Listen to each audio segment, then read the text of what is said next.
Salut la compagnie, c'est Jules Melon et aujourd'hui dans Rapport Ciné Critique, je suis dans la Melon Mobile à la sortie du cinéma pour vous parler du gros blockbuster de la semaine, l'énième métrage du Marvel Cinematic Universe, le MCU, Ant-Man et la Guêpe, Quantum Mania, réalisé toujours par Peyton Reed comme les deux précédents Ant-Man, scénarisé par un gars qui vient de la télé et qui a fait quelques épisodes de Rick et Morty, donc ça pouvait être drôle, et au casting, de retour, évidemment dans le rôle de Scott Lang, Ant-Man, Paul Rudd à ses côtés aussi, Evangeline Lilly de retour pour sa personnification de la Guêpe. Nous avons également Michael Douglas et Michelle Pfeiffer.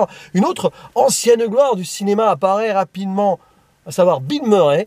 Et le méchant est interprété ici par Jonathan Majors, que vous avez peut-être pu déjà voir dans la série Loki, puisqu'il jouait déjà ce personnage. On va pas forcément citer d'autres acteurs, parce qu'il y en a un, oh là là, surprise, qui revient. Il y en a un autre dans la scène post-générique, mais je ne sais même pas si je ferai une zone spoiler, peut-être que si quand même. Et il y a aussi Katherine Newton, qui interprète la fille de Scott Lang en mode adolescente, et qui va entrer aussi dans la danse des super-héros. L'histoire se déroule donc quelques années après que les Avengers aient vaincu Thanos. Enfin bon bref, on ne va pas refaire l'histoire, mais Hank Pym, donc Michael Douglas, on continue ses expériences. Scott Lang vit sa petite vie tranquille de célébrité. Janet, donc jouée par Michelle Pfeiffer, se remet aussi de ses émotions parce qu'elle a passé 30 ans quand même dans le royaume quantique. Et la fille de Scott Lang, un petit peu, pas abandonnée par son père, mais entre ses missions, le livre qu'il a écrit et tout, elle a grandi, elle a fait ses petits trucs. Et elle aussi, elle fait ses expériences, que ce soit sur des fourmis ou observer plutôt le monde quantique là. Mais il va y avoir un petit moment familial qui va faire que, hop, petite colère et boum, tout le monde va être aspiré dans ce merveilleux et étrange royaume quantique, subatomique, tout ce que vous voulez, qui est en dehors de l'espace et du temps. Et où, il y a quelques années, s'était réfugié ou avait été exilé plutôt un certain Kang le Conquérant, donc appelé à être le nouveau grand méchant de cette nouvelle phase qui débute ici. Évidemment, Janet avait caché cela à sa famille. Elle n'a pas trop dit ce qu'elle a fait pendant 30 ans. Même que, je me rappelle, moi dans le 2, j'avais fait ma vidéo, je me dis, mais comment elle avait fait pour survivre et manger et tout? En fait, c'est parce qu'il y a tout un univers là, avec plein de gens. Ça fourmille, sans faire de mauvais jeu de mots. Et donc, évidemment, Ant-Man et sa famille et ses amis, enfin bref, vous avez compris, tout cet entourage va essayer de revenir. D'abord, ils vont se séparer, ils vont rencontrer des gens. Et au-delà de rentrer chez soi, ils vont affronter Kang. Ça va être violent. Oh, et puis il y a aussi le MODOK là. MODOK. Oh mon Dieu. Bref. Je n'attendais strictement rien de ce film. Je suis allé comme ça en curieux. Certains diraient en mode pigeon. Hein. Bon, oui, on continue à aller voir du MCU au cinéma. Jusqu'à quand? Bonne question. J'ai pas envie de casser ce film. Pas du tout. Parce que comme je le disais, j'étais pas spécialement en mode hype absolu. J'ai trouvé ça moyen. Voilà, il y a des moments très médiocres, il y a des choses qui ne vont pas, qui sont mauvaises. Il y a des trucs qui sont sympathiques et tout. Je sors de là. Je l'aurais oublié dans quelques jours, mais il y a des choses peut-être intéressantes à analyser. On va en discuter ensemble. Le problème pour moi, c'est que je pense que ce film risque de marquer une petite rupture avec un certain public du MCU parce que c'est l'une des premières fois que j'ai, on va dire, vécu cela. Ma salle, où il y avait quand même bien 70-80 personnes, a été totalement passive sur le visionnage. Aucune réaction. Aucun rire sur l'humour du film, qui est pas très bien. Et puis les gens sont partis pour les 3/4 avant les 2 scènes post-génériques. Ça en dit long, parce que d'habitude, c'est pas comme ça. J'ai senti une ambiance très évasive et beaucoup de gens déçus en sortant de là. Et je vois beaucoup de gens qui attendaient le film, qui sont très déçus sur Twitter notamment. Attention, peut-être qu'ici le MCU commence mal sa nouvelle phase, à vérifier par la suite, évidemment. Les enjeux sont ainsi installés, j'ai envie de dire ça va presque trop vite, direct on aurait l'antagoniste principal, et ça fait un peu pshhh. Alors je ferai oui une mini zone spoiler sur ce méchant, quand même à un moment. Sinon cette histoire là le vaut pour le côté bonhomie tranquille de Scott Lang et de sa famille, quoi. Et puis la relation qu'il a avec sa fille, évidemment, il a été ce père qui n'a pas été très attentif, donc là il recolle, enfin pas qu'il recolle les morceaux, ils vont très bien ensemble, mais il découvre vraiment sa fille qui donc elle aussi utilise des pouvoirs avec un costume et tout, incroyable. Et il va ouvrir les yeux et en même temps aussi on va voir un petit peu la mère de la guêpe, hein, de Hope, jouée par Michelle Pfeiffer, qui va enfin évoquer ce qu'elle a vécu. Trop de mystères. Oh là là, on laisse passer des mystères parce que s'il n'y avait pas eu de mystères, il n'y aurait pas eu les 45 premières minutes du film. Hein, voilà, c'est pratique. Et bien sûr, on ne se dit rien dans la famille et entre nous, comme ça, hop, ça justifie un scénario. Et alors, Michael Douglas, qui est un petit peu en roue libre là, mais ça va, il a l'air de se faire plaisir. Alors que Bill Murray, il est vraiment juste venu cachetonner hein, sur sa prestation. Il fait même pas l'effort de jouer, c'est Bill Murray que vous voyez dans le film. Et c'est pas génial, et ça sert à rien, c'est juste, voilà, ça peut faire coucou. Bon, parce qu'il avait besoin d'argent, hein, je pense, tout simplement. Et alors, le truc, moi, qui me choque, entre guillemets, c'est que, ouais, super, le royaume quantique.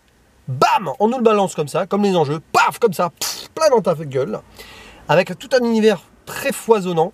Mais alors, ils sont pas allés chercher loin, chez le MCU et chez Disney, au sens large. Parce que tu as l'impression d'avoir une forme de Star Wars bis, un Star Wars un peu lambda du Wish. Il y a des gimmicks qui font clairement référence à Star Wars. À un moment, il y a presque un truc avec l'Empire Palpatine, enfin, avec le méchant. C'est très paresseux, c'est beau, hein, enfin non, c'est pas beau. Attendez, 2 secondes. Disons que c'est créatif, mais bam. Ah ouais, allez, hein, allez, pas d'exposition, bam, on te balance tout ça, peu importe. Peut-être que ça sera exploité plus tard encore ou pas, j'en suis pas persuadé. Mais quand je disais c'est beau, non, que visuellement, il y a des décors qui font, on va dire le café, quelques costumes si on veut. Mais alors, sur les effets spéciaux, notamment les scènes d'action et de combat, oh là là là là là là, que c'est moche. Oh là là là là là là. Au niveau de l'éclairage surtout, lumière et tout, ok, le montage, oh là là là là là là, le montage dans ce film, les amis. Oh là là là là là là. Ouh là là là là. Pouf. Voilà. Et puis bah finalement c'est pas trop long, mais c'est quand même plus de 2 heures. Non mais l'histoire se résout comme on peut, avec quelques petits rebondissements à la rigueur, c'est à peu près fluide là-dessus, c'est très attendu et convenu. Paul Rudd fait son boulot. Alors j'aime bien, mais est-ce que c'est vraiment le ton? Le film commence un petit peu comme une sorte de sitcom, c'est peut-être dû à son scénariste.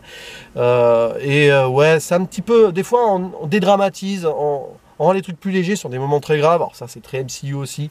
Mais là on n'y croit même pas, y compris sur le ton de l'humour qui est particulier, avec notamment une créature là qui n'a pas de trou. C'est drôle ça. Et vous les humains, vous avez combien de trous? Et le pire c'est que les gens dans leur tête se sont mis à compter à ce moment-là. C'est un peu malaisant. Mais franchement, au niveau comique, c'est très pauvre.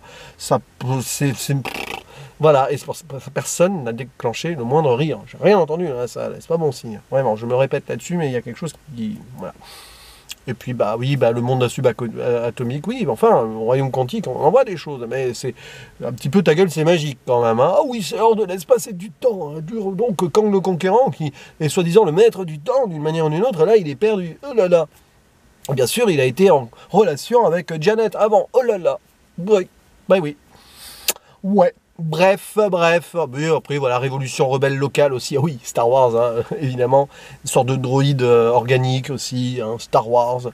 Bref, il y a même des Jawa à un moment, je crois, mais un peu plus grand, donc Star Wars. Mais, je vais arrêter les comparaisons ici. Je vais aller quand même faire une légère zone spoiler sur le méchant, parce que ça amène donc d'autres enjeux pour la suite. Et là-dessus, je suis un petit peu inquiet. Je suis pas fan du MCU, mais je suis inquiet pour celles et ceux qui le sont. Spoiler. Donc le méchant, la Kang, le Conquérant, c'est un petit peu le variant rebelle. C'est, oui, vous avez vu la série Loki ou pas? Bon bref, il y a l'histoire. En fait, ils sont plusieurs Kang, hein, qui est à la fois dans le passé et le présent, qui a tout vu et qui sait comment ça se termine, donc qui veut ou pas que ça s'empêche, enfin bref, il a pris la grosse tête mégalo, hein, God Complex, c'est Dieu, quoi. Bon, bah, il va être vaincu, techniquement, il va être tué. Donc le camp qui pose le plus de problèmes va être tué, à la fin. Les scènes post-génériques ne sont absolument pas là-dessus, enfin, sont sans équivoque, puisqu'on voit tous les Kangs réunis avec le conseil des Kangs suprêmes et tout, qui dit « Ah, ils ont réussi à le tuer, bon, maintenant, en fait, l'humanité va avoir tous les Kangs contre elle. » Et c'est là où ça pose un léger problème, parce que on va se retrouver avec un méchant qui est infini, dans sa multiplicité, comment gérer ça scénaristiquement? Déjà qu'on avait, on va dire, le potentiel, ta gueule c'est magique aussi, du multivers, qui posait légèrement des soucis, parce que hop, on voyage d'un univers à l'autre, on peut justifier ce qu'on veut. Là, on va te mettre un méchant qui est potentiellement partout, et plusieurs à la fois. Donc oui, et on va s'y retrouver comment dans cette histoire? Alors après il y a la deuxième scène post-générique où on aurait peut-être l'origine de Kang dans une sorte de passé où il présente sous forme de sorte de Georges Méliès du temps là, un magicien quoi, avec Loki qui est là dans la foule. Alors c'est peut-être ça hein, la vraie menace, mais ça risque d'être un petit peu le bazar et je suis pas certain que ça accroche des masses. Et qu'on puisse développer ça, oui, bah, ok, qu'est-ce qu'ils vont faire là? Ça va être un gros foutoir tout ça. Il va y avoir encore 8000 séries pour justifier des choses et on va rien comprendre si on va pas les séries. Ça tombe bien, j'ai arrêté les séries du MCU. J'avais vu Loki quand même.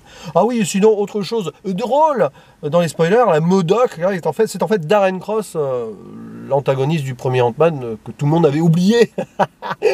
Bah oui, tant et si bien d'ailleurs qu'on a une scène flashback de l'époque parce que personne ne s'en serait souvenu. Voilà. Mais sinon, rien de plus à dire sur les spoilers. Voilà, vous pouvez en discuter aussi dans la zone, dans les commentaires en précisant. Je referme ici la zone spoiler, je ne vais pas aller plus loin hein, dans ma discussion avec moi-même là pour l'instant, mais avec vous surtout là, concernant ce film. Par contre, on échange là-dessus en commentaire, je serai très, on va dire, impatient et très curieux surtout d'avoir la réaction de celles et ceux qui sont fans du MCU qui attendaient ce film. Il pourrait y avoir des déçus ou pas, ça va être intéressant, peut-être que certains vont apprécier beaucoup.